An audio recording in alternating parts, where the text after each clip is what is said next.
Hey listeners, Ryan here. Just wanted to give you a little bit of a quick intro to today's episode. This is not our normal Superpower Happy Hour. Today we're going to share some audio that we threw down at Theology Beer Camp this last year when we were in St. Joe, Missouri, hanging out with Will Rose, Trip Fuller, Josh Patterson, and a bunch of other friends.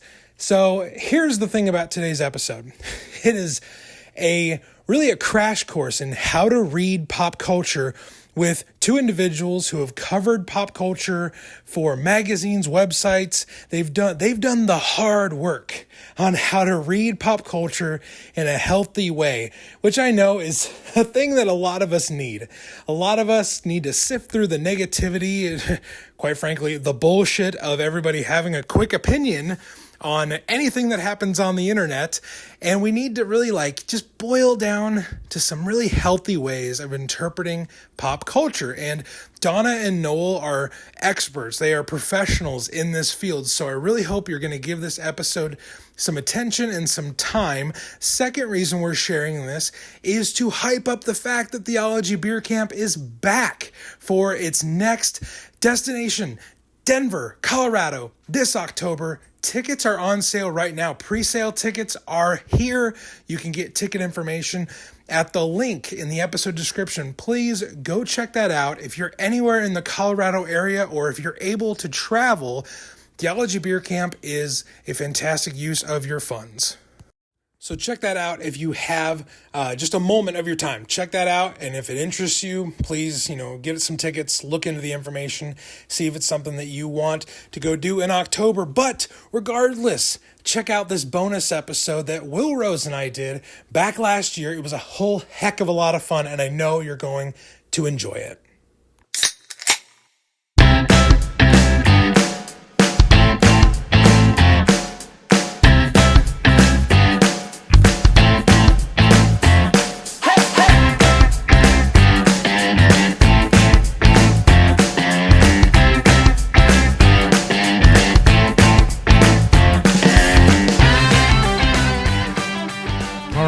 Geek Stage.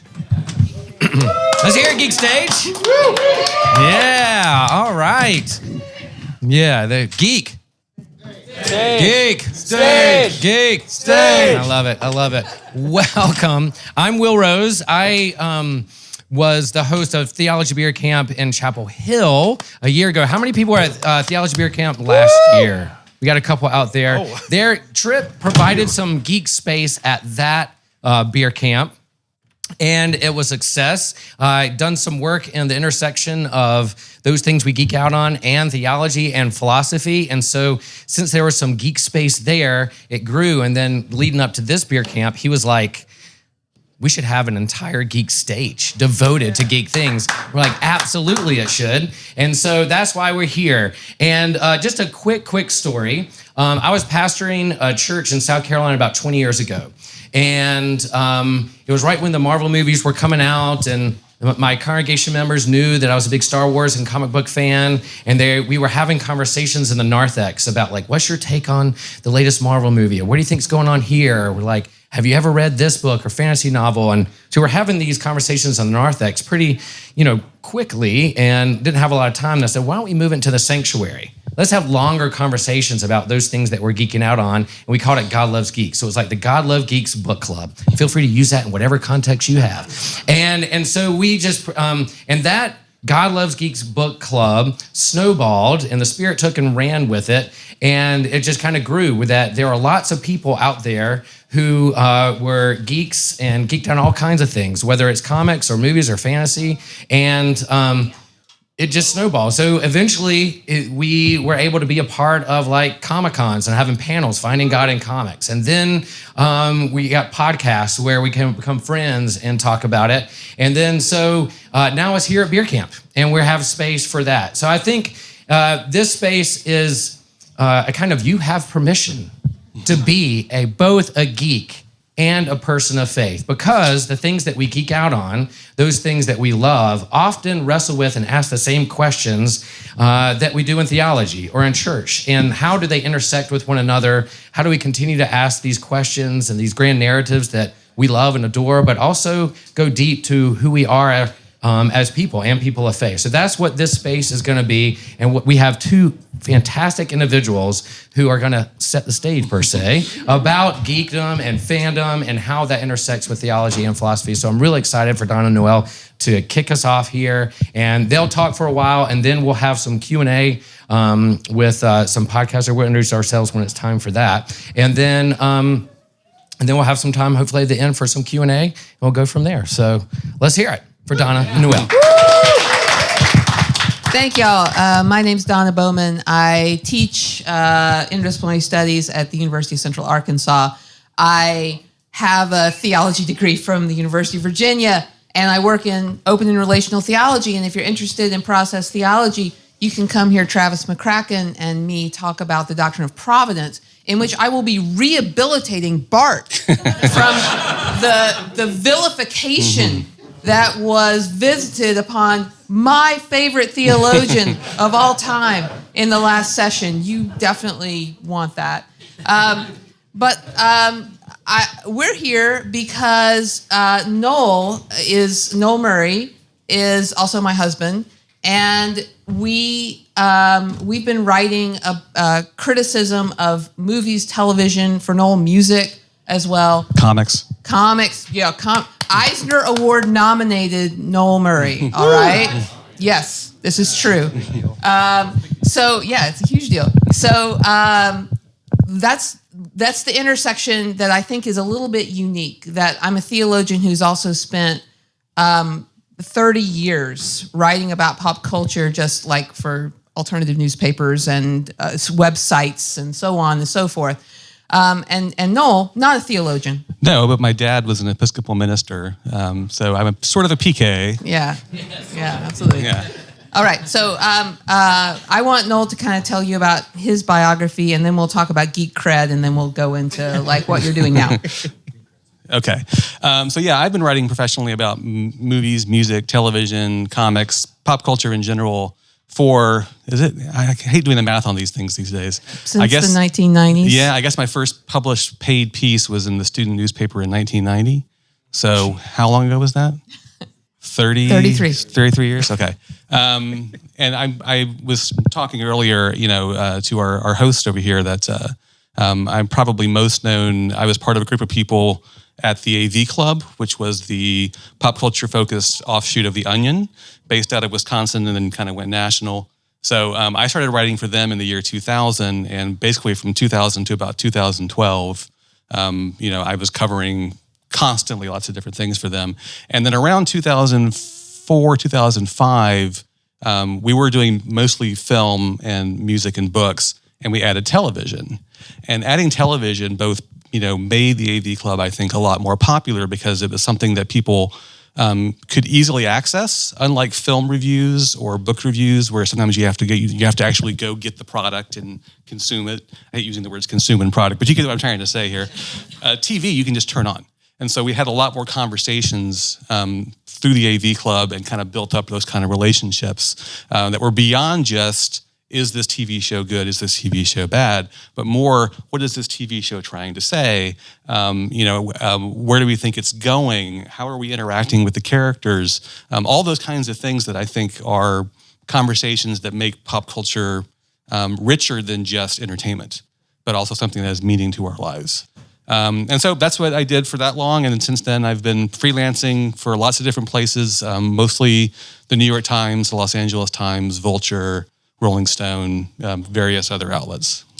Yeah, so we wanted to start today by talking about kind of a case study, and then I hope that will lead to a lot of conversation about a lot of different television, maybe a lot of television. I hope a lot of television. But one of the things you covered in the AV Club that really made your name and made you widely read was Lost. And you covered it from the second season on? Fourth season on. Yeah. But you went back and did the first three seasons as well. So these are episodic reviews. Sometimes you hear them called recaps. I think we really kind of try to not say recap. A lot of people are doing just recaps. They tell you what happened, right? But we really saw this as criticism, as real reflection and engagement with the material. So how many years did you spend covering Lost? Well, I guess from the 4th season to the 6th. So that was three years, and then kind of doing some reflective stuff along the way. Right. And then a few things here and there afterward, but not a whole lot really since it went off the air in 2010. Until now.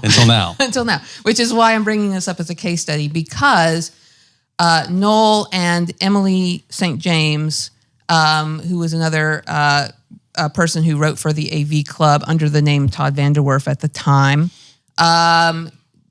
covered a lot of television together and are writing a book together about Lost. And that book is going to be published by Abrams. And it's coming out next fall. Yeah. Yeah, for the 20th anniversary of the first episode. Yes. And so the manuscript just got turned in, or the partial manuscript. So we want to kind of go into Lost and how you kind of cover that on a week-to-week basis, what you tried to do with those reviews as a way of saying, like, well, what does it mean to try and find meaning in popular culture? Again, like Noel said, something I talk with students all the time. Beyond, it was good, I liked it when that happened, I didn't like when that happened, right? Beyond that, like, what do you try to do to make that happen? Well, first off, I want to go back real quick to talk about the idea of the recap, which is to just, recap has got the reputation as being just explaining note for note what the plot summary was. It's not criticism. That said, there is something to actually telling people what you saw. I think that's the first fundamental job of any critic, is because you can't be on the same page and have a conversation with somebody unless you explain to them, this is what I just saw. And people might tell you in reaction, that's not what I saw. That's not what I understood it to be. So being able to express that, I think, is part of it, and do it in an entertaining way. But then also at that point, you do get a little bit of kind of the nuts and bolts criticism of, how is this performance? How is the plot going?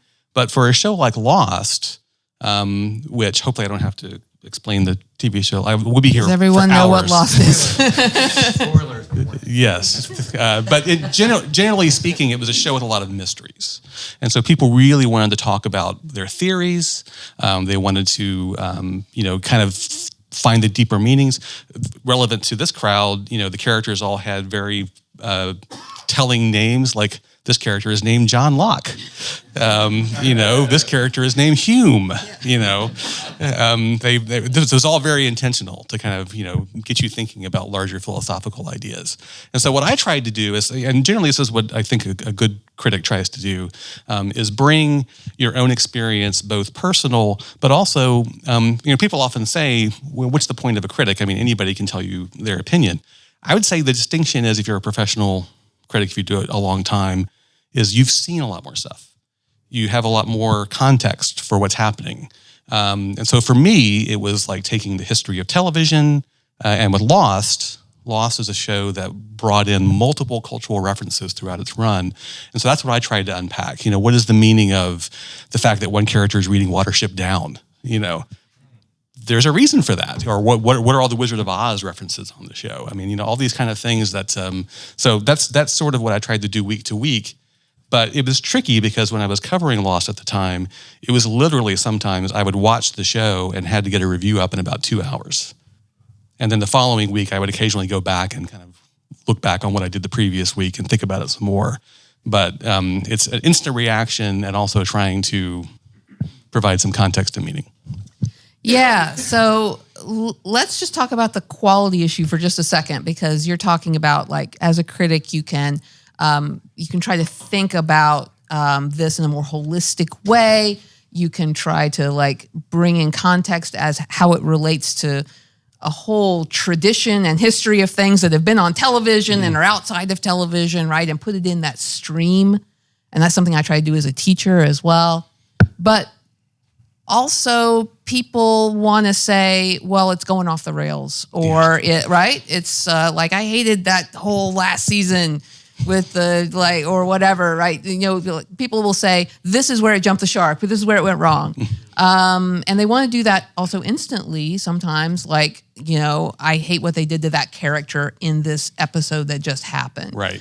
And we also are viewers, and we have hopes and dreams for this show and the characters on the show. and sometimes they don't come true, or sometimes we think, oh boy, this may turn out to be a problem. I mean, how do you handle that? Yeah, I mean, this is, I think, one of the bigger issues in cultural criticism these days is that everybody is a fan, and everybody has different things they bring to it. And some fan communities actually are kind of have a hive mind about certain issues. I can see they're putting their heads in their hands. I mean, we can a little bit. Yeah, I mean, we can move beyond, Lost in this case. You have people who have very strong opinions about which Star Wars movies are the best and why. And it goes beyond a question of personal taste. It becomes a matter of like deeply held belief. And not only is it important that these person express to you their belief about it, but they don't want you to hold the opposite belief, right? So in the case of Lost, this has become kind of a big, there are a lot of people who did not like the way Lost ended. They didn't care for the final season. They didn't care for the finale. And almost instantly, that sort of hive mind of fan culture leapt up to immediately squash anybody who might say, well, wait a minute, there's something interesting going on here. And let me try and tell you what. No. We cannot, it has to be widely understood that certain things are good and certain things are bad, right? So we have to, as a geek community, have to all be in communion on the idea that the Star Wars prequels are bad, that the Matrix sequels are bad, that the Lost Sixth Season is bad, and anybody who has an alternate point of view is a heretic. That said, I kind of like being a heretic a little bit, I kind of like trying to find something else in there that's not. I genuinely find, as a consumer of popular culture criticism, that I like it when someone can show me something that I didn't see about something I didn't like, more so than if somebody takes something that I do like and says, this is garbage and here's why. I hate those pieces. I hate those, like, everybody is wrong about blank. If it is something that people like and they're trying to tear it down, I don't see the point of it. I'd much rather somebody say, this thing you didn't like has something of value in it and I'm going to show you why. So I've been lucky enough I'm best known for writing about things where I didn't get a lot of that reaction. I'm best known for writing about Breaking Bad and Better Call Saul on the AV Club. And that was a love fest where everybody was like, isn't this amazing every week? And I just got to do that. And so that was fantastic for the most part. Where was I going to go with that? Okay. Just about yourself. Just wanted to public right you are. Wanted to ruminate. Just wanted to get that out there. So, no, I wanted to kind of bring this up kind of to the present. Now, so you're working on this Lost book. What has it been like revisiting that from the perspective of 10, 12, whatever years later? Like, what does the passage of time do to this reflection? Yeah, Emily and I both have found this to be a very interesting experience because, both of us wrote about the show when it was airing, both watched the show when it was airing. And so going back and rewatching some of those episodes that we have not seen, since they originally aired. I mean, at the time, I think I tried to watch them 2 or 3 times, but it's been a long time since I revisited it. And you can see, on a nuts and bolts level, things that just don't work, like ideas that don't pan out, or, the show Lost famously did not know when it was going to be ending until about halfway through the run. Halfway through the middle of the 3rd season, they finally convinced ABC that this huge hit show on their network needed to have an end date or it was going to get really, really bad really, really quick. And so as soon as ABC said, okay, you can have 3 more seasons and end it, then the storytelling change became quicker, more focused. They were driving toward a goal as opposed to kind of stalling for time. And so rewatching those episodes now, you can see some things that are kind of good about these episodes that didn't have anywhere particular to go. There's something very television-like about that. Classic television didn't have serialized stories and end goals and points. It was just something that happened every week and you'd revisit the same characters and there was value to that. So we enjoyed looking at that. But there are some things about Lost that do not hold up as well. In fact, the whole nature of our book changed over the summer when a colleague of ours, Maureen Ryan, published a book called Burn It Down, which is about the culture of harassment, racism, sexism, all these problems. Mo Ryan's been covering these issues for Hollywood Reporter and other places, Vanity Fair, for a long time. And her book went through various productions and talked about what happened on set. And there was a whole chapter about Lost. that essentially said, it wasn't a problem of like rampant sexual harassment, but it was a problem of women feeling like they weren't respected as writers. A lot of the actors, like the Harold Perrineau, who is black, some of the Korean actors on the show felt like their character stories were not valued as much as the main character of the show, who was a white male and played by somebody who has been accused of sexual harassment. So, those kind of issues kind of bubbled up in this book. And so Emily and I had to stop our original plan, which was to do half reviews, half interviews with everybody, and pull the interviews because we did not want to do an expose. We didn't want to that wasn't our skill set. And we changed it to being more an overall book about the show from essays. But we still have to keep these things in mind. We can't ignore them. And so that's not the entire book, but we certainly have to talk about the things it failed at when it comes to representation, the sort of attitudes that were prevalent in Hollywood at the time that we didn't even necessarily think about. But you look back at it now and it is obvious, it is glaring that certain people get to be the star and certain people get to have maybe an episode once a season and, don't get to have the hero's arc that everybody else has. Yeah. So 2 things come from that I want to kind of mention. One is this idea of what is television. Mm-hmm. So when we are talking about how to get meaning out of pop culture, well, the meaning out of pop culture is so dependent on the medium through which it comes. I mean, comics are just a fantastic example, right? If you are not kind of aware of how the medium of comics is delivering a story or a medium to you, then you think about it as just, I can just easily translate that comic into a movie. Mm-hmm. Easy, quick. My television show, by the way, is really an 8-hour movie. I'm not sure if you're aware of that, right? Yeah. Or a novel on TV. Or in an amazing example that we were just talking about this week, the Baz Luhrmann film Australia. Yeah. The Baz Luhrmann, we liked it, but hey, it was not commercially successful. Has been remade into a mini-series called Faraway Downs. And in the press material for the Netflix, Hulu blurb for it, there is no mention of Baz Luhrmann or the film Australia. So it's just like this idea that everything can be constantly just turned into another thing, like leftovers just constantly being repurposed, right?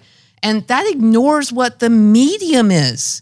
Yeah. That ignores how the medium works. So both of us now write occasionally for our buddy, Miles McNutt, who does a Substack called Episodic Medium. Please go subscribe to this Substack. The tagline for it is reviewing television an episode at a time like it never went out of style or something like that, right? Because now everything is dumped all at once and we get reactions to the whole thing, et cetera, et cetera. So this belief that television is an episodic medium is that it comes to you in bits, in quanta, and you that's the way you experience it, right? So I'm writing about what am I writing about? The Gilded Age. The Gilded Age, coming up next week or whatever, whenever that starts. And you've written about what we do in the shadows, right? So talk about geek cred right there. Yeah, there we go. Right? So that's one thing I wanted to mention, just that nature of what the medium of television does that's different from the medium of a movie, that's different from the medium of comics, that's clearly different from the medium of music, right? Even though we've turned music into television, et cetera, et cetera. The other thing I wanted to mention was, I think both of us have a philosophy that Noel expressed it as trying to understand what this thing is trying to do and how it works on us. And I think there's a fundamental attitude there of being a listener to a storyteller, that's the first thing you do when you sit down and engage with a piece of pop culture is try to actually listen to it as in a position of trust. Now, sometimes that trust is betrayed. I'm not claiming that doesn't happen, but I think trying to come at it from a hermeneutic of trust rather than a hermeneutic of suspicion, where everybody is ready to jump on Rian Johnson for what he did wrong in The Last Jedi. Right? They're waiting. Their knives are out. Right? I think. Yeah, I see what you did there. I heard it while I heard it. Boom. If you could peel back the layers of the glass. Oh, if only we could. but like I want to know what these creators want to say to me. And maybe I decide that they are wrong, or I don't like it, or that they messed it up, or like it's fundamentally a mistake or flawed in some way, or that it just contains flaws. But I have to start with the listening. Yeah. And the flaws can be interesting too, right? Yeah. Like I was just saying with Lost, with those episodes that they had to stall for time, have some things that were interesting about them because of what they were doing. And sometimes the failings were interesting. Like looking back at those things I was talking about that are obviously wrong with the show now, they reflect an era, they reflect an attitude, and it's interesting to kind of engage with that. I watch a lot of old movies, and if you're going to watch a lot of old movies, you have to have a pretty thick skin about, what kind of content, is being presented to you. But the example I always give, and I may lose all my credibility right here. When I reviewed music, I liked lots of different kinds of things. I like lots of different genres of music, and I have a kind of historical perspective. From when I was a kid, I liked to listen to a lot of different things and to understand them. And the way I always explain it was, if I were listening to Journey, the rock band Journey, I try to listen to it as though, how would this sound if I were a fan of Journey? You understand what I'm saying? So it's like, hear it with those ears, or pick anybody. What if I liked, Foo Fighters. Foo Fighters. How would it sound to me? Yeah. And what so it doesn't mean I end up liking everything, but it does mean that I at least try to understand what the appeal is. And understanding the appeal of something can open it up for you a little bit. Sometimes it does. Sometimes it makes it so that you do actually. I find frequently with music, when I watch a live performance on television, some band that I did not get at all, suddenly I'm like, oh, okay, now I understand. There's a whole visual component. There's the energy. The crowd is there. I watched the Austin City Limits episode from last year with Olivia Rodrigo performing. And it was just on like last week or so, and I watched it again. And it's amazing. There's these teenage girls that are like losing it watching Olivia Rodrigo, and it's like, I get it. I understand. I get the appeal of this. It's really good. Yeah. So one more thing I want to throw out on the table before I throw it over to you guys is something we talk about all the time as well. And you kind of talk about, you kind of alluded to this. I always tell students, if you want to understand what's going on in a culture at any particular time, don't look at the Oscar bait. Don't look at the prestige television, mostly. Look at the things that are ephemeral. Look at the things that are designed to be watched and forgotten and never thought of again. They are not built to last. Look at the things that are not built to last. Because in the things that are built to last, we put all of our ideals and the best versions of ourselves and our deepest, most penetrating critiques of everything. Like Instagram. Yeah.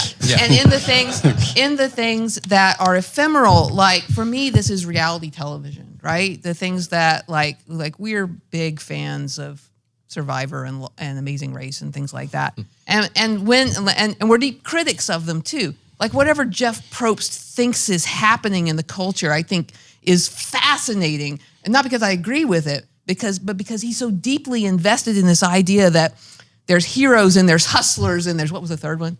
Or was it just two? Was it heroes versus hustlers? Healers. I think healers. Healers, thank you. Because then you get people coming on the confessional saying, well, as a hustler or as Gen X, I have people sort of are encouraged to define themselves in these ways. And I think that's endlessly fascinating, right? So part of the meaning that I draw from this stuff is not the stuff that I sort of expect to be like good enough to revisit in 20 years, and maybe Lost was that way too, I don't know, but whatever is happening right now that people largely are letting slide by because it reinforces some view of the world or because they don't have the vocabulary to kind of reflect on it, that's what I want to dig into and reflect on.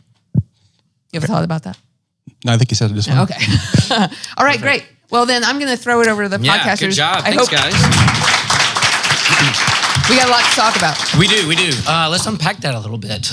Again, Will Rose, and my podcast I'm a part of, one of the hosts of Systematic Geekology, and that's kind of the things we do. We explore those things we geek out on. Everybody geeks out on something, and the deeper questions of theology and philosophy. I'm also partnering with this guy every now and then. What's your podcast, Ryan?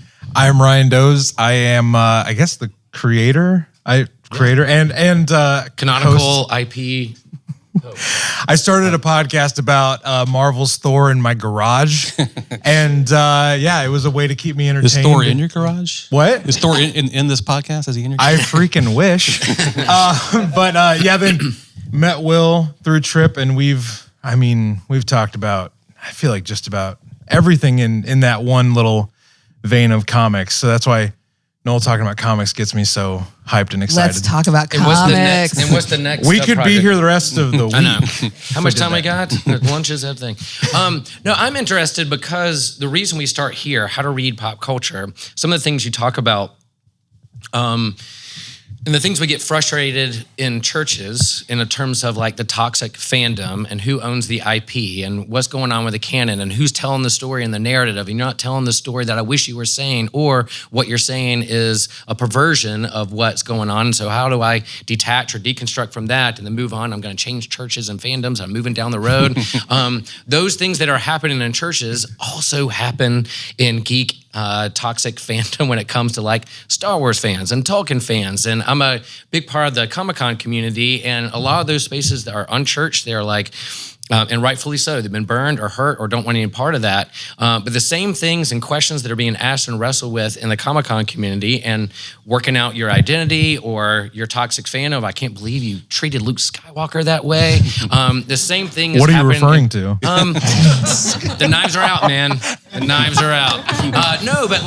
But there's a legitimate, like you said, people looking at it through other eyes, and how can we have a healthy conversation to help me see this narrative or story they told from a different perspective, to help me see what they're trying to say, and not just checking off the boxes in my headcanon for that. So in terms of like Lost, I know Lost was a game changer. How many here have seen Lost all the way through? Yeah. That's awesome. Yeah, that's pretty good. And it's out there. I showed my children, like when they got to high school, and I was like, hey, this is a big part of it. Let's show it. They loved it. I just got a message from my daughter who's in college, and she goes, I'm showing all my roommates Lost. And I'm like, It's the I super raised old you TV well. show. I'm so proud of you. She didn't say they're taking them to church. She was like, whatever, but you're showing them Lost. I'm so proud of you. But yeah, so Lost this is before streaming, right? Mm-hmm. But there was a writer strike that happened in the middle of them trying. But there's also the emergence of the internet and message boards and theories, and you had to wait for a week. So it's interesting in these streaming, Disney Plus, others are not just dumping the Netflix style of dumping it all there, and you got to binge it in 2 days, or you're going to have spoilers if you look at the internet. But they're now starting to go back to this one episode a week, knowing that builds up conversation and those kinds of. So how would you see, I guess, what happened with Lost back in 2008 with the other writer strike, and then what's happening now with the writer strike we're just coming out of, and how we're consuming our fandom and TV shows and movies when it comes to that? Is there a comparison? Do you see what's going on? Are we just history repeating itself, or what's going on? Yeah, I mean, it's interesting. The writer strike had when you think about what people want television to be, especially geek-friendly television, which is that they want to think about a creator who sat down at the beginning and planned out an entire 120 episode television show and knew everything was going to happen, knew exactly where it was going to end. Yeah. They had everything they throw in there. If there happens to be a polar bear, there's a point to the polar bear. Just wait. We're getting to the polar bear. And then when it comes to Lost, they had situations happen where a cast member suddenly decided, I don't want to be on the show anymore. And so the character Mr. Echo on the show, the actor wanted to leave, and they killed him off in season 3. That was not the original plan. They had other characters they introduced, and they were like, yeah, the actor playing this character is very interesting. So suddenly Desmond Hume becomes a bigger character than he was. Ben Linus becomes the main villain of the show. That was not the original Or Walt plan. hits puberty and grows and it's Yes. 3 feet from like this. A character who was still supposed to be 10 years old 2 years later on the show because Yeah. it's only been 2 months on the island. They have to get rid of him because, he's going to be a teenager, which leads to this larger problem I talked about where Harold Perrineau's character, who played Walt's father, is also written out of the show and feels like he didn't get to be the hero that everybody did. So, it happens. But with the writer's strike, that was a case where they had a whole plan in place for that season that had to get scrapped and it had to be compressed. They had to do all kinds of things because of the strike. But I'm curious. What do you see happening now with the writer's strike that you think was reflected in that time? Like, so I can speak to it. It paused the show. It was very popular. People were in the message boards with theories, and then it came to a screeching halt. And then they broke up the seasons. Didn't they do we're going to do 8 episodes here, then we're going to do the final 4 here. Yeah. And so how we watch or consume TV became compartmentalized. And then I don't know if they, in terms of their plans, they had time to think about their plans and those kinds of things. And I think what's fascinating about this writer's strike, with the emergence of AI and equity in terms of economics when it comes to the writers and credit. And then what we're talking about in theological spaces and church spaces is who owns the canon, who owns the narrative, who owns the IP, how are we all creators of this story together rather than just the CEO who's looking to make money or whatever, how is it distributed among others? So Lost, I was fascinated about what's happening now, and then I think back of when I was all in with Lost and the strike. I was, I have to wait because of this, and what's going to happen? How is this going to hurt or help my show? And then here we are now going, I can't wait to see what they do with Star Wars or the movies they have planned out. Here comes writer's strike. I have to wait 5 more years. Are they going to reboot everything? So those kinds of things are happening with the narratives and fandoms that I love. It's interesting because, I think the thing that is kind of interesting is how do fans feel about the writer's strike?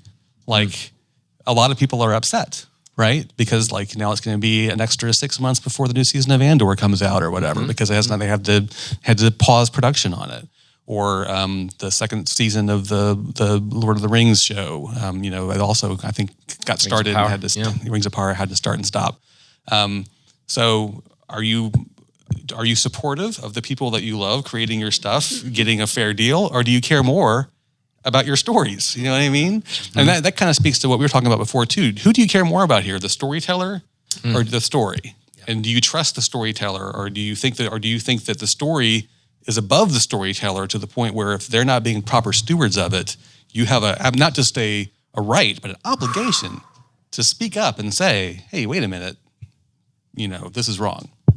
Yeah, I just want to speak to that because sometimes I describe this attitude of sort of listening to a narrative or sitting down and waiting to form an opinion until I have emerged from that. Sometimes I describe that as submitting to the artifact that's in front of me, committing to seeing it all the way through. And in some sense, that sounds to some of my students like I turned my brain off or something. But in another sense, it's exactly what I want my students to do when they encounter a text and they're like, boy, this author turned me off from word 1. And now I have to get through this thing, but I'm going to get through angry at every moment, right? Angry read, exactly. And I'm like, if you just, what my mentor Norb Shedler used to always say, hear the person all the way through, hear them all the way into speech, allow that speech act to become complete, and then respond, right? I think it's just fundamentally different the way now it's hard to do. I certainly don't succeed all the time. I wanted to make one other point about what you were saying about constraints, okay? So every work of pop culture that we are dealing with, every work of art that we deal with is the result of a tension between creativity and constraint, right? And I believe constraints can do amazing things for people.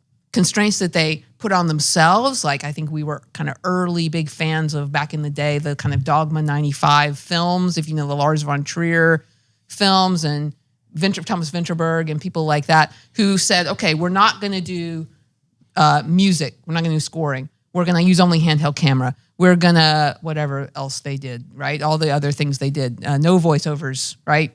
Like the voluntary constraints as kind of a manifesto. But constraints like a writer's strike, constraints that you don't voluntarily, they also enable amazing creativity. And when we treat it as, oh, I didn't get the perfect thing that they wanted to make because this thing happened, then we ignore the thing we actually got, which can be amazing in its own way as a response to the thing. And the other thing I wanted to say was about mid-season finales. Everything has a mid-season finale now. Yes. Mm-hmm. And you were talking about the split season, right? So people are like, even shows that go pick up the next week, a sitcom now, they will be, right? And we love sitcoms. We can talk about sitcoms. We love sitcoms. But a sitcom will say, tune in for the mid-season finale of Young Sheldon, right? We love Young Sheldon. You should. We are also very old. Ryan. So I'm fascinated by every word of this, but there's some, Donna, you said the idea of hearing people all the way out and receiving a story. So I, like most people on the internet, and every guy that looks like me has a podcast talking about something.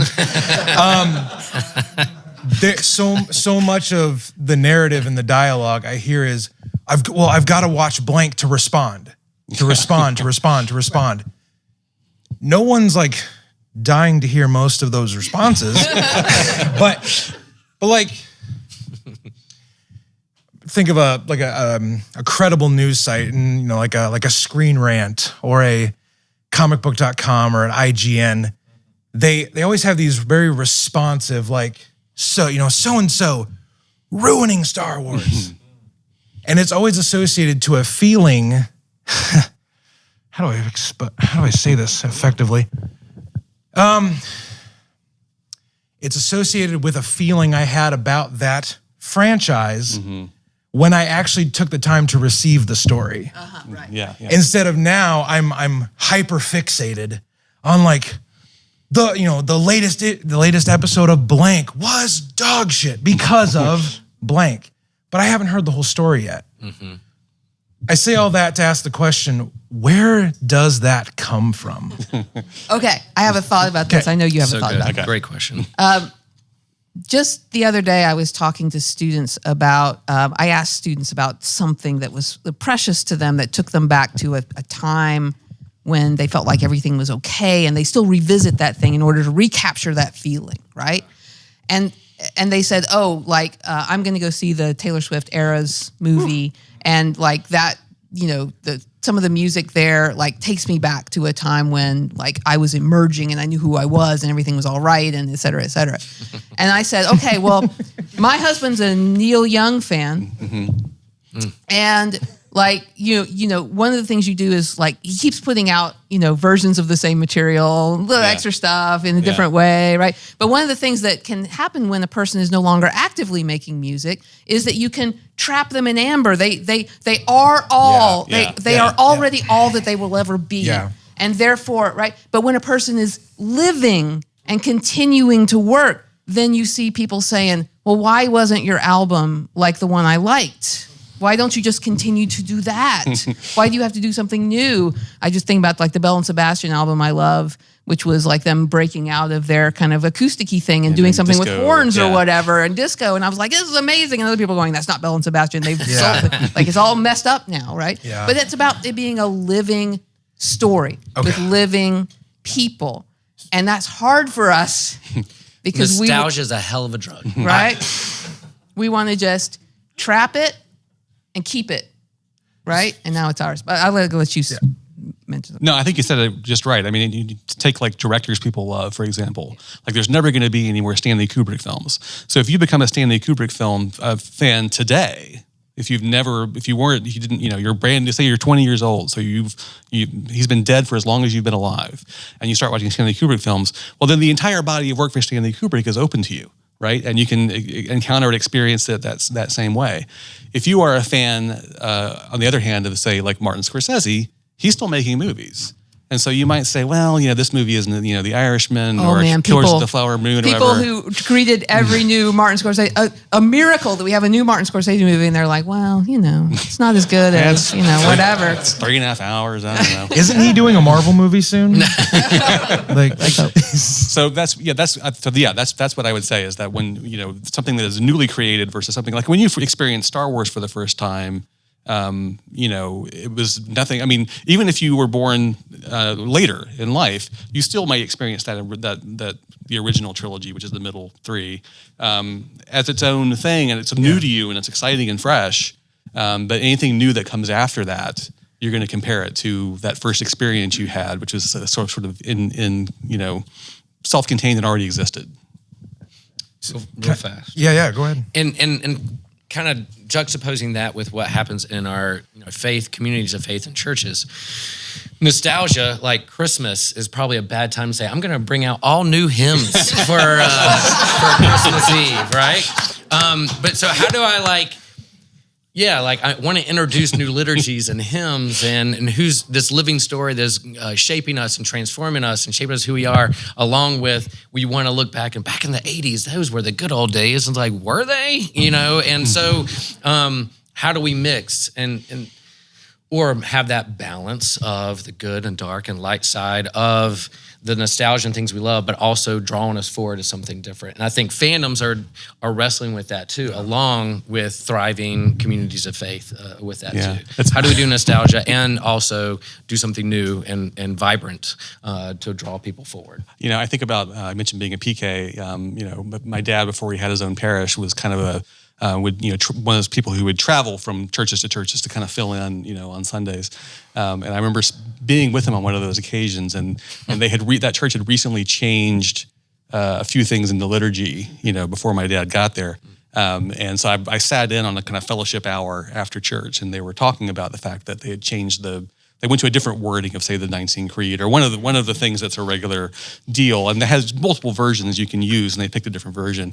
And somebody just stubbornly said, "Well, I'm just going to say the original one," under my breath. I mean, it's not quite the same thing, but it is kind of the same thing, right? It's like you don't want to, you have the sense of this is how it's supposed to be, and if whatever the change may be, and the change can be some sort of element of progressivism that you weren't expecting, or it can be, or something as simple as a word change in the creed, When we changed the Lord's Prayer from the King James English to language we use in common day, you would have thought George Lucas changed Han Solo shooting first.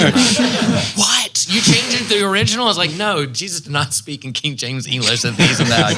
Let's go back. How does that? Yeah, that's the balance. And the same thing is happening in our fandom, in those stories that we consume and shape our lives with those things. So sitting in there this morning, right behind me, maybe I didn't turn around to see who it was. Maybe you're in this room, but right behind me, people were talking about, finding something in the Bible that they were like, oh man, I'm going to have to back up and rethink everything because this thing is in my Bible alongside this thing that I've always liked, but this thing's also there. And, Tom kind of talked about that as well. And the person sitting next to that person said, the Bible's a library. And that's I was pricked up my ears because that's an analogy I use all the time to students, right? Rather than being a complete text that's given to us, it is a library of many people's responses, sometimes to each other, right? Like the prophet Hosea saying, the Deuteronomist is wrong. He's wrong, right? And angrily confronting that, or Jesus, to angrily confronting things that he thinks are wrong, or at least need to be transformed, right? So that's our problem with some of these fandoms as well, that we see them as all one big long text, and we want to cut the parts out that we would not like to be in that text, rather than as a library, the library of all the Star Wars stories, the library of, right? 100%. I don't know. The comic book thing is especially pertinent to that because your Marvels and your DCs have explicitly wrestled with whether they are going to have continuity and whether they are going to whether they're going to be able to change the focus of characters, whether they're going to change their personalities and change what they care about, and all those other things, because it literally is a library and spans over a century or whatever it is, right? And you do not have, so what does it mean as a creator to come in and contribute to that library? So there's so many things I want to pick up on. With having let's pick something, innocuous, like a controversy in Star Wars. You have someone like George Lucas, who is, the originator. He is the foundation upon which The creator. a galaxy, far, far away was built. And then he departs and you have kind of a creative mishmash of people. And someone like a Dave Filoni comes along and they're like, There we go. It is awesome. I didn't think agree. I'd get to say this weekend, but I see that hand. But someone like that, a pseudo chosen one comes along and he's supposed to make it all better. He's supposed to at least make sense to a point, or remind us of that feeling that we once had. That feels equally dangerous. Yeah. Because you're setting up a creative, and a brilliant creative. I love Dave Filoni's stuff. But setting him up for what happens when the community that loves me, to borrow the analogy of Jesus, the people that followed him are, oh, hey, feeding people, healing people, fantastic. Like that one thing, the tipping point, where it's like, we went from loving you this day to we are going to freaking crucify you this day. Palm Sunday. Someone like a Filoni, or what we're seeing over in DC right now with James Gunn, of he's gonna make it all make sense. Mm-hmm. We haven't seen one James Gunn DC movie in his new universe. I don't even know what qualifies at this point for that.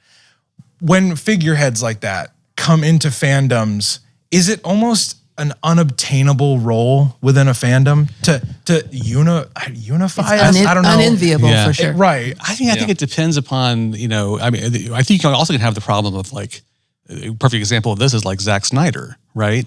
There are people in the DC fans who think Zack Snyder had everything exactly right. And anything that they have done, replacing him with Joss Whedon, or maybe now with James Gunn, that they're still going to hold firm to. They think that the Zack Snyder version of this was the correct version of it. They are fanatical about it. And much like I talked about before, they will pop into any public space to shut down anybody who has anything negative to say. I just realized this is their version of the Bible is inerrant in the original manuscripts. Right? In the original manuscripts, which we don't have, but we can believe exists. Okay. Yeah. Yeah. But the director's so cut. analogous. Yeah.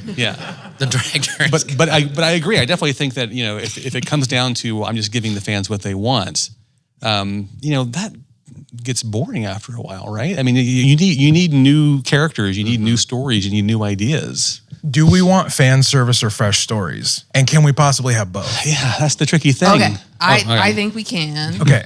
And I think Andor's a great example. Yeah, or The Mandalorian, I think is a great example. Or The Mandalorian is a great example. Because when we watched The Mandalorian and then when we watched Andor, one of the things I turned to you and said was, this person understands what Star Wars actually is.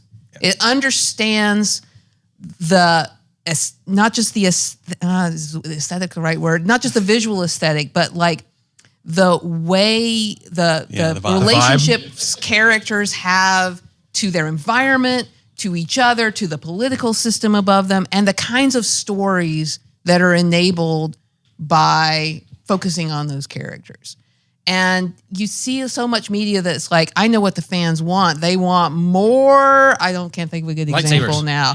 They want more of that. Now there's too many lightsabers. Everybody loves that. And then you see somebody step back from that and say, well, no, it's a world that you live in, and the feeling of that world is not the furniture of that world, right? So that's my reaction to that. Yeah, and I think shameless plug tomorrow at 10:45 in this room, more Star Wars talk. But that's really the main talk of the whole weekend. But you talk about Filoni. One of the things that people will say to give him more geek cred or more trust is that he sat at the feet of George Lucas. He was a disciple. He was a disciple that he's. That's why the Gospel of Mark is accurate, because Mark just wrote down what Peter said. Yeah. And Q. Wait, we'll go to that. But but I think that part of that building up, who you're going to trust that's telling the story. Who are you going to trust to tell a story? How do they break your trust? How do they break your heart? How do they build up your trust again once you've been hurt? All that I think is so fascinating and analogous in terms of the fandom and with what we're doing in our faith communities as well. They're so analogous and they're so there. So that's why I think Geek Stage and starting with pop culture and how to read pop culture is pretty important in terms of how we do faith together. We haven't really answered the question.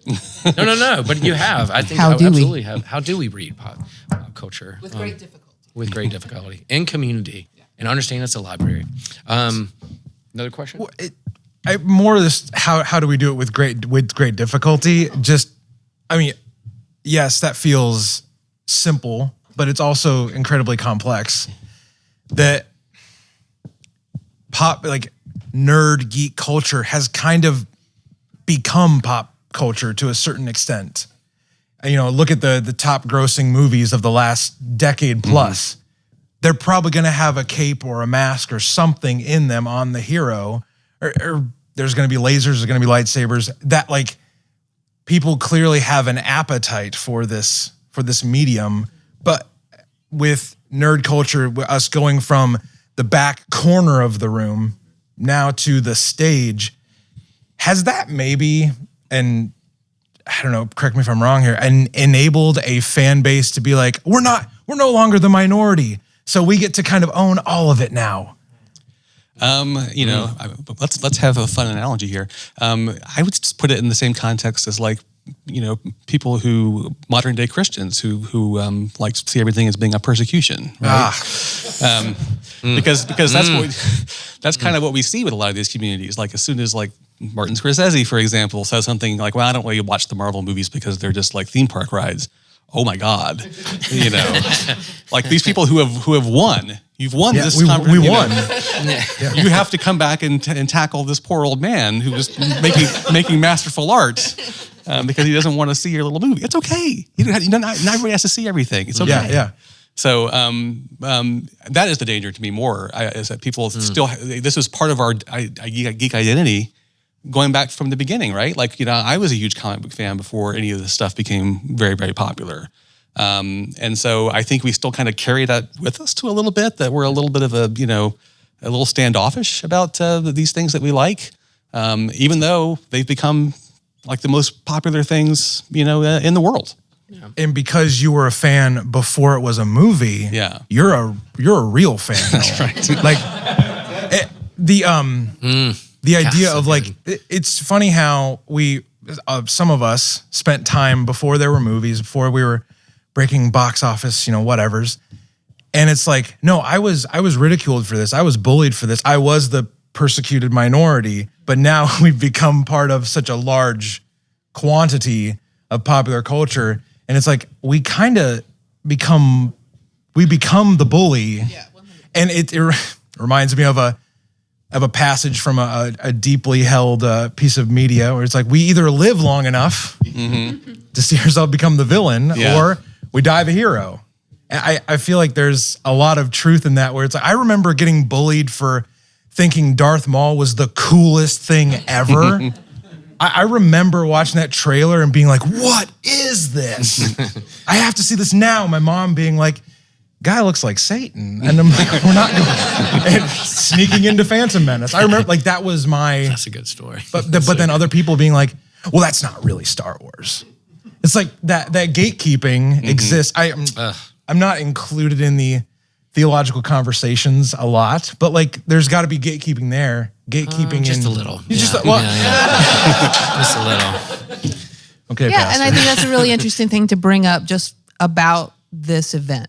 There's people here who are PhDs and seminary students, and I don't know, they have postdocs in theology. There's people who are deeply enmeshed in the scholarship of it, and we get to throw around all the fancy names and prove that we've read all the stuff.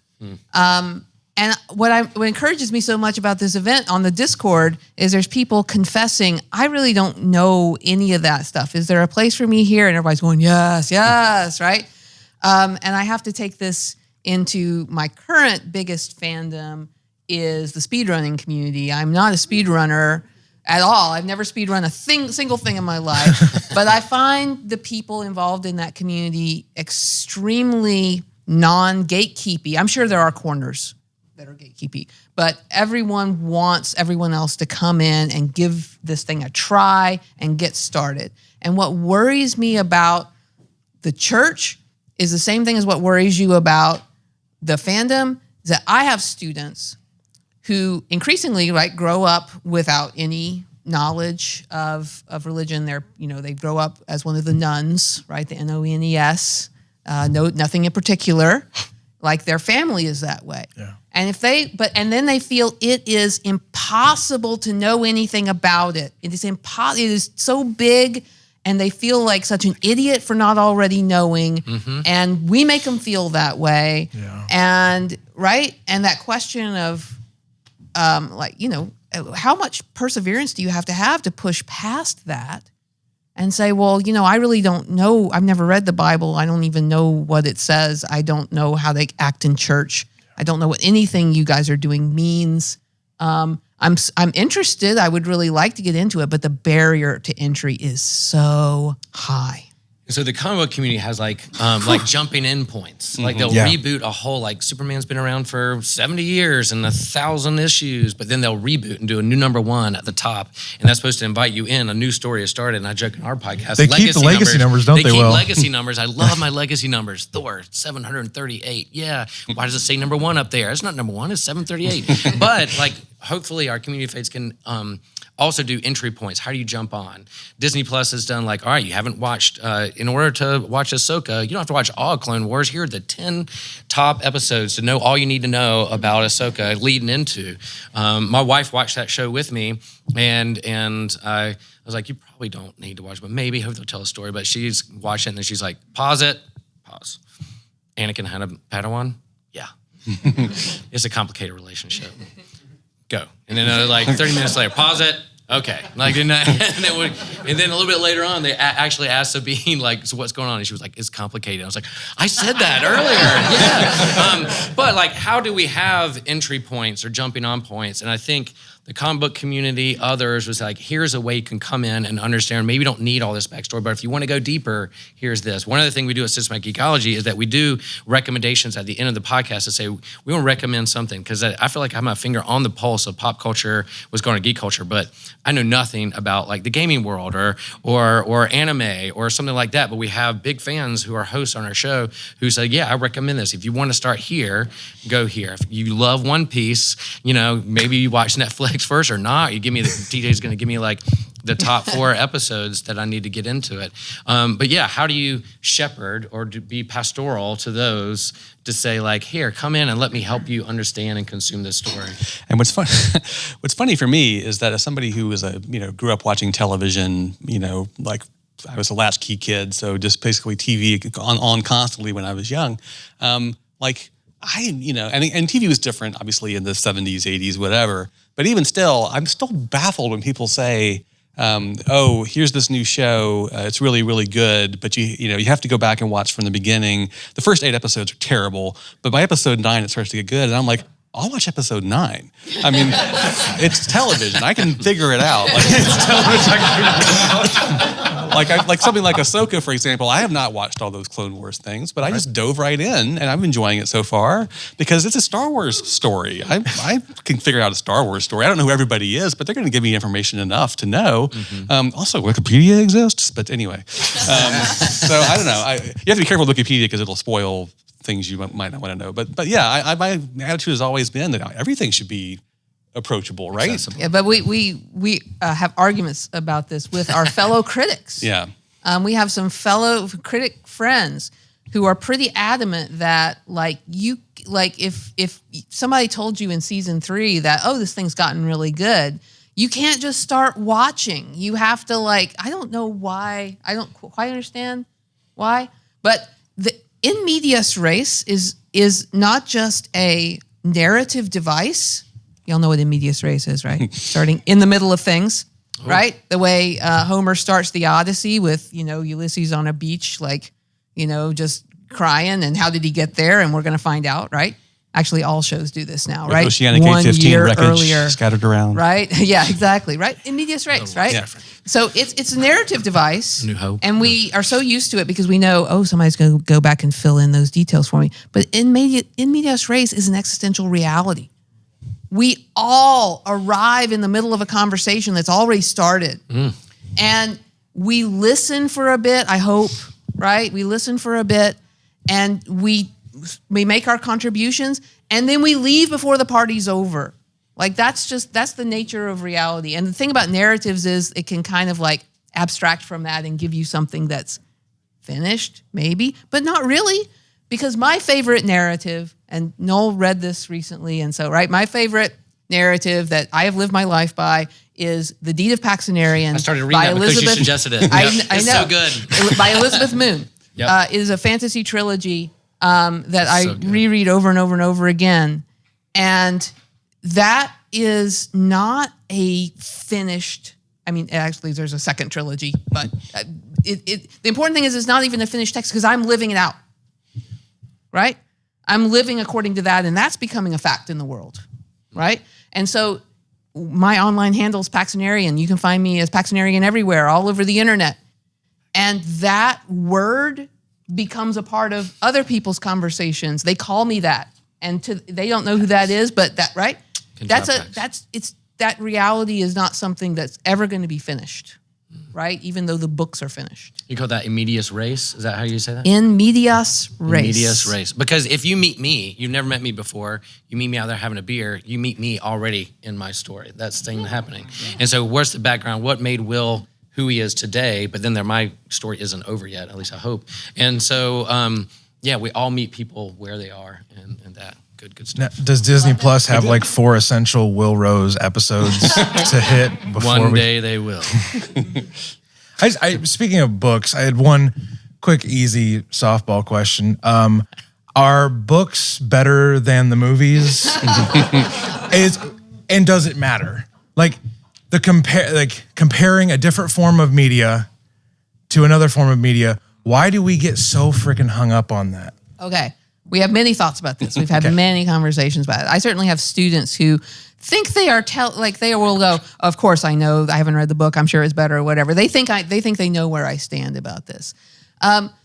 It depends on what people do with the story. So The Godfather is presumably not a very good book. I've never read it. I've read it. But I don't. It's fine. You read it? Yeah. It's fine? Yeah. It's okay? But The Godfather is a great movie.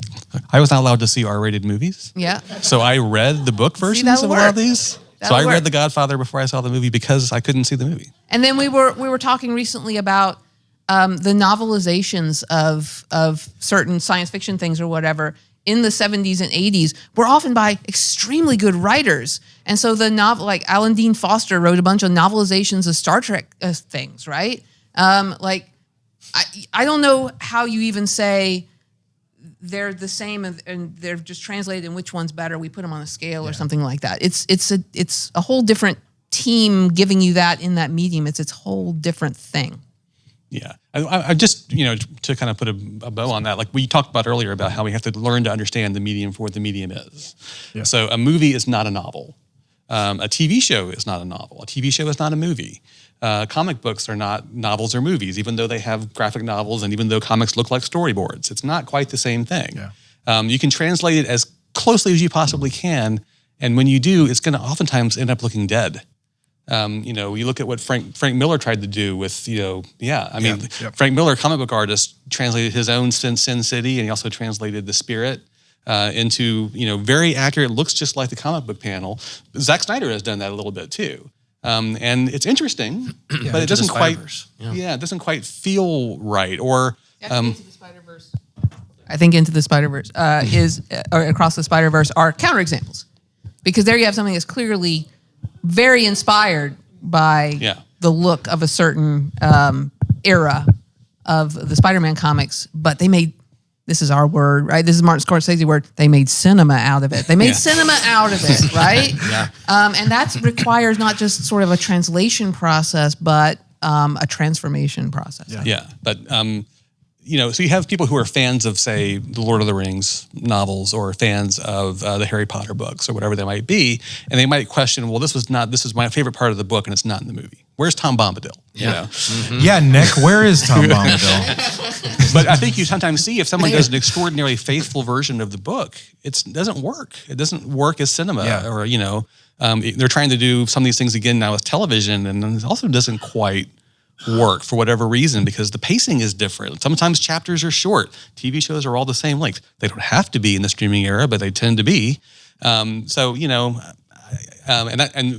of limitations, the reason why, in the streaming era, when you could very easily have 15-minute episodes and hour-long episodes, and some people do that, but by and large, the reason that everything is still kind of the same as it's always been in television is because that's how the contracts are written.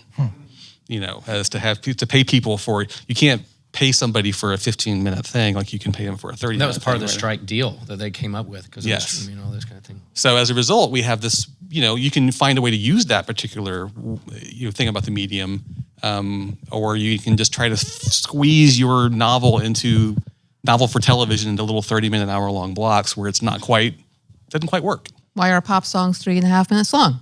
That was the length of a 45. It's a 45, right? But if it could have been anything, I think it wouldn't necessarily be better. I think that people crafting something within those limitations is its own beautiful form of creativity. Will Sheepherder's Daughter be a movie or a TV show? No, I mean, it's just not important or popular enough. But now I've told you all about the Deed of Paxenarian. And you all can go read it. Noel read it because Noel loves me and wants to understand me. My youngest child read it over this past summer, and I appreciate it so much. But I also think it's not just about me. It's really a marvelous piece of work. And you agreed once you read it. Yeah, you're very Elizabeth Moon, The Deed of Paxenarian. It's very good. It's a trilogy. And then I immediately Googled, will this ever be a TV show or a movie? I don't think it's been. I don't think the rights have been You can't sold. take the easy way out, Will. Elizabeth Moon lives in Texas, is Episcopalian, rides horses, and sometimes posts on Twitter, and will probably be dead soon because she's very old. But but not getting that big movie rights money. Questions out there, things that have arisen, things that stand out for you. Is there a question you'd like to ask? Yeah, Sam. So, how would you recommend if someone wanted to? I guess to the question of the panel, right? How to engage? If someone is realizing, like, okay, I currently engage with Star Wars, and what Wikipedia articles does this expand on? And that's my entire thing, and I go yell about whether it expands or not. If someone is like, okay, it sounds like you guys get more out of it. How do you recommend someone starts engaging better? Read critics. I mean, that's self-serving because, the more clicks, the more likelihood that I'll stay employed. But it's true. I mean, that's how I grew up. I grew up reading movie and TV critics and music critics and comic book critics. I mean, I read all those people and heard their point of view and didn't always agree with them. I think that's the people, I think sometimes get that twisted where they think that, a good review is one that I agree with. No. I mean, the great film critic Pauline Kael, I've read everything she's ever written, and half of it I think she's dead wrong. But I appreciate her mind, and I appreciate, engaging with what she has to say about things. So yeah, I mean, there are lots of resources on the internet, especially for geek-friendly things. Lots of people who are writing about this.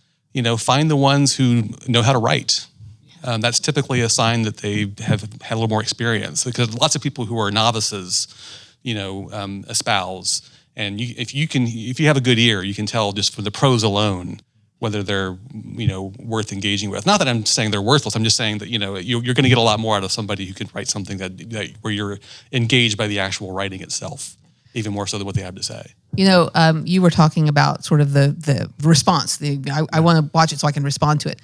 I am continually amazed as I continue to write for sites that, ask me to write things, and then there's a comment section.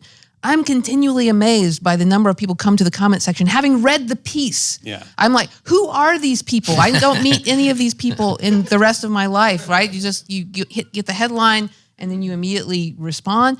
But we have readers. We have people who actually read it. And it's always kind of hard for me to believe in this day and age.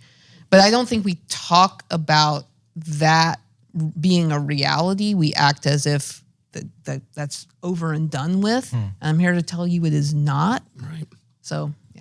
Yeah, and I also like beware of clickbait. Beware of like they're going to geek shame you if you haven't done this or done that. Where are the healthy spaces? Kind of like what we do, and hopefully in a space like this. Where are the healthy spaces where we can have a conversation and you can learn and grow and recommendations and what do you think about this? Those conversations, the healthy conversations. I want to also point out to your question that one of a feature Noel invented at the AV Club. Did you invent this? Did Keith invent this? The Gateway to Geekery feature or the primer feature? Right. So this was a gateway to geekery. Like, if you don't know anything about DC Comics, like here's a little on-ramp for it. Yeah. Or the primer, which is something that you did a lot of, which is, boy, there's a lot of Brian De Palma films. Brian De Palma films, what are the entry points? What are the more advanced things, So those things still exist out there. Yeah. Noel wrote a lot of them. So I'd like to know, how do we understand and appreciate the different forms of what you might call legitimate criticism versus the politicalization of the fandom space? Oh boy, we Yeah, talk about good this all Repeat the question in time. case it's yes. on there. Yeah. So, I don't know whether legitimate criticism is the right term for it, but the politicization, as opposed to the politicization, where what is important about a piece is whether it is ideologically pure, right? And so we can dismiss something if it has a ideological weakness or we perceive it has one. And this has been a thorn in our side for the last, I don't know however many years, but yeah. Yeah, it's tricky. I mean, there are people who, this is all they do. This is how they engage with the world, is to kind of look at it in those contexts. And from all different political perspectives, I'm saying here. It's not just like there's people who have serious issues with, the way certain things, with their, if they lean too far to the right or if they lean too far to the left or whatever it might be. I just want to mention that about the left is maybe very bad at this. You watch a lot of documentaries. You write about a lot of documentaries. Mm-hmm.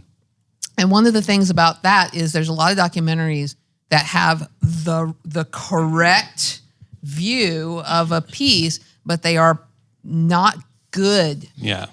And it's one of the worst feelings, like when you care about an issue and you're like, oh, great, somebody's made a film of that issue, and then the film is not good, then that opportunity is lost. Yeah. Nobody's going to finance another movie about this thing. And my job is to review the documentary. Yes. It's not to review whether or not it's right. Yes. So, I try to have a very broad perspective on things. I like a lot of, particularly genre-focused stuff that one could say has a very strong right-wing slant. But I enjoy it. I enjoy it for both what it is, and I enjoy it for engaging with what I think it's trying to say about the world. And if I don't have to agree with it, but I can certainly, engage with it. And so I think the answer to, when you're reading other people's opinions and they seem to have a political slant, I guess the question would be everything we've talked about here today. Are they engaging with it? Are they trying to meet it at its own level? Are they trying to understand what it's trying to say? Or are they checking boxes? Are they saying this does this, this, and this, either for fan service purposes or for, this reinforces my worldview? Because, I think it drives me crazier when I see somebody criticize something and say, the main character in this does terrible things, therefore this is bad. And I'm like, I think it's art. I think it's you're reflecting the world and you're trying to, people in the world do bad things and sometimes they're the lead character. Frequently they're the lead character. That's good. Yeah, all art is propaganda, right? So it's kind of like, are you going to divert because some critic said this doesn't align with my political views, and I'm going to slam it or review bomb it so that it doesn't make enough money, or it has this kind of critic score, so that'll divert people from watching it, because then that'll hurt. Like, all those things are definitely part of those things too. It's so interesting that you talk about that. I think about something, the movie that immediately came to mind is like First Reformed. Yeah. Or Dancer in the Dark. Okay? Mm-hmm. So these are movies where the character goes through this, really tortuous existence. And then end, maybe the filmmaker gives them some kind of apotheosis, like the filmmaker bestows some grace on that character, and it's beautiful. But if you reduce that to like the end, and the end was all that was important, I think that's something people do a lot. It's like, here's how this thing concluded, and that is the meaning of the whole thing. No, the meaning of the whole thing is the process of getting to that point. And I always see that moment of grace at the end as just truly a beautiful, unearned, like the filmmaker decided to give this person something because that's in the filmmaker's power to do. But that doesn't mean that that's the meaning of the whole story. So even if you didn't like the Lost finale, Lost is still a good show. The process of how you Book from Abrams Books coming out September 2024. love it. You have a question? Go for it. So, I feel like so many of the stories that we enjoy as nerds they trickle right back to scripture. And it seems like what, you mentioned The Mandalorian in the most recent season. I mean, it's pretty blatant. There's even a passage from Exodus right there for the viewer to see. And the Matrix, the Wachowskis fully acknowledging that this is the story of Christ, despite it being blatantly plagiarized from Grant Morrison. Get that reference. That is criticism, that scripture is so often just kind of bleached from the narrative and at least the cultural over narrative, even though it's there for the viewer or anyone who is interested in that sort of thing to fully ingest. It's just not talked about very much in terms of professional criticism. That is a really interesting case. Really interesting question. So I'm coming at that from two directions. Number one, I started being in American Academy of Religion spaces where people were talking about religion and film way back in like the late 90s, and I was all excited about it. And then I went to the spaces, no offense to anyone who was in those spaces, maybe I was just young and misunderstood, but all I heard was, we are just going to find all the movies that have Christ references in them, right? Every movie with a lead character has the initials JC. John Connor, right? It was kind of just all about like it was a very immature discipline at that point. It was just kind of identifying things that we could find a religious reference in. So and then on the other side, I come to this as someone who like watched an episode of Breaking Bad or whatever, and then wrote my whole review about Kierkegaard, right? Because that's what it sparked in me. And I don't think my readers minded a whole lot. I think that they were like, oh, that's cool that this has a resonance for you there. So it's maybe it's just that there aren't that many people who live in both places in that professional world. I feel like I'm pretty much alone. Yeah, it's interesting. I think you're right, though. I think it's hard for people to be like open about, their even if they're not a person of faith, if they just understand from having grown up in a faith community, and they can apply that understanding to the work they're watching. They don't, because I think they're afraid they're going to be seen as like, what are you proselytizing to me? What are you doing here? But I think you have to be aware. I mean, obviously, we're talking about Lost. I mean, that's all over Lost. I mean, there's all kinds of like, religious, from all different kinds of religions. There are literal, specific references in that show. Or I think about the movie Mother, the one that Jennifer Lawrence starred in. We love Mother. So I was at a film festival where Mother premiered. And afterwards, I was talking to a friend of mine, and we had a third friend in the room with us who had not seen the film yet. So we were like trying to talk in code, and we both were absolutely convinced that we knew what Mother was secretly about. And we were like, haha, I figured it out. And it was like, but we don't want to say anything because our friend is over here. And so we kind of got off to a separate room, and I realized he had no religious connotations at all, zero. He had gotten nothing from the film that had anything to do with it being an Old Testament, New Testament, any of that kind of stuff that I was reading into it. He didn't see it. And we just stared at each other for a while, and it was like, oh, okay. His whole thing was the movie is about the act of creation, not in a God sense, but in just as a person who makes movies or a person who makes art. And that was fascinating. But, I think you miss something if you don't see that Aronofsky has that, as an intention, along the way. Everybody go see Mother. and I think don't sit on the sink. It's not braced. Don't sit on it. As you were saying, though, there's a resonance of these eternal stories, or the hero's journey, or the salvation history arc that is embedded in the stories we tell. We're all trying to tell this story of a longing for something deeper, or salvation. Like in terms of The Mandalorian, season 3, blatant baptismal imagery, and then you have Ahsoka, same thing. I'm like, of course, I'm a Lutheran. I'm like, yes, baptism, and I'm like, I don't know their religious background, but I'm interpreting and seeing in this a deeper understanding of what we do in the sacrament of baptism, this kind of transformation, rise into new life. And so, I'm wondering if it's not being bleached across, but you're saying like in the reviews, people aren't acknowledging the religious overtones that's going on, but definitely people are writing them as either replacing the sacred text that people are getting in churches that no longer go to, and they're looking for it in other spaces, or Yeah, exactly. I think that's a really good point. Yeah, good question. Yeah, sure. Yeah, I don't know if you guys share this experience, but I only watch certain movies with my in-laws.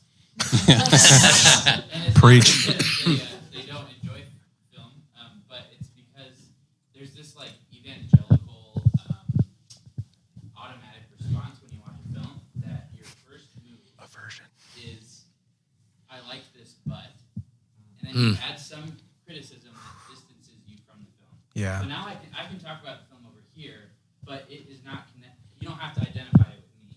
And so the frustration for me is always that it really wasn't about that. You never actually let the story critique you. Mm-hmm. Even if you completely disagree ideologically or whatever, there's something in any piece of good art that is trying to challenge you in some way. And I guess how do you invite people into that cause? Like I think you were talking about. Okay, That's good. we were just talking about my father, Noel's father-in-law, texting and saying to Noel, have you written anything about The Remains of the Day? Now, The Remains of the Day is a movie that we love. Beautiful merchant ivory movie, right? Based on the Ishiguro novel, right? My father is deeply embedded in that evangelical life, and like typically, watches just Heartland TV or whatever it is, right? That reinforces that. So to hear suddenly, without explanation, that he had seen this thing that wasn't in that world and wanted to know what we thought about it, it was so intriguing. Yeah. And then what do you say? Like, what kind of conversation do you have? Now, that's not that kind of movie. It's fine. There's nothing in there that we're going to have. But I mean, that movie is also kind of a metaphor for England turning a blind eye before World War II. And so I pointed to something I'd written about that, 20 years ago. And I don't know whether he saw that when he watched the film, but we can have that conversation. But I know this is kind of like the Darth Maul thing you were talking about. You mentioned your parents. I remember one Thanksgiving, I was visiting with Donna's family, and everybody there, all the in-laws are there, and E.T. was on like broadcast television, and we were all just kind of watching E.T. because we'd all grown up watching E.T. Donna's mom comes in, takes one look at that alien, and is like, what are you guys watching? Like, not being immersed in any kind of popular culture, she just saw this weird alien demon on television that we're all just sitting around enjoying watching, like, anyway, it kind of ruined the moment. Yeah, no, I really E.T. think versus Darth Maul. I think that's such an interesting question. I would pay so much money for that. I just think that it's such an interesting question because it's more vital than ever, because we are all like Noel crosses over into these interesting areas. My parents watch Yellowstone compulsively, as I'm sure some of you do, and Actually, maybe your parents do. Your dad stopped watching Yellowstone because it was too raunchy. It got too raunchy. Yeah. Oh no, right? No. Oh no, what did Kevin Costner do? But I think it's Noel the daughter actually more. wrote the reviews of Yellowstone for the New York Times for the first season. No, for Vulture. For Vulture, for the first season. So, like, there are places, like, and one of our common complaints, I think, is that the things that are most popular that people are actually watching out in the heartland, like, we all write about prestige television, which is watched by no one, all of us in the critical world. No one is writing about, your Young Sheldons and your like the most popular, popular things in the world. And maybe it's because we think they're popular, so they're not worth anything. But I would argue not. But then also some of the stuff we geek out on can be a safe space to explore those questions that maybe in the political religious world is too volatile. So maybe you can play in the sandbox, and that's kind of like the sandbox of like sci-fi or superheroes can be a softer entrance to ask the same questions that's going on in religion. I think it doesn't put up the wall. It's disarming in a way. Like, all right, cool, I like Star Wars, but let's explore this a little bit. What do you think it's saying? And it's a little bit easier than saying like, what's your denomination? How does it handle women in ministry versus mine? Those kinds of things too. So you can talk about female heroes and what they're doing, how they're represented, and those things. Close with one thought. I think we're probably about to tie it up. But Rod Serling created the Twilight Zone because he was doing issues of the day kind of television plays for television back in the 50s, and he finally got so fed up with having to deal with so many network notes. He did one that was about the confirmation of a political appointee, and he said they had removed so much stuff from that script to make it so that it had no political ideology whatsoever, but it was so generic that he said, I may as well have been writing about space aliens. Wait a minute. So the point being that, people very frequently embed a lot of that kind of stuff into genre pieces because you cannot do it otherwise without people getting all worked up about the real world connotations. Fantastic. Noel and Donna will be around for questions as we move on, and we'll come back here later on this afternoon. Oh, stay for lunch. We're really excited about the movie, actually. Noel's really excited about the movie that's going to be shown here. It's a creator that we love and makes great documentaries, so we're so excited it's going to be shown. And how can people follow you or dive more into your work? Where can they find you online or where you're at do things? Yeah. Do some plugs. I'm not on Twitter anymore. I'm on Twitter, but I'm not on Twitter anymore. So don't bother following me on Twitter. But I am on Blue Sky if you have a Blue Sky account, and it's Noel Mew, NOELMU. That's typically my handle on most of the social media accounts. And same for me. I'm also on Blue Sky. I'm Donna DB. Donna DB. And if you're on Discord or whatever, I'm Paxonary everywhere there. Pax. Good. All right. Thank y'all. Have a good lunch. Awesome. Thanks for coming. The geek in me honors the geek in you. There you go.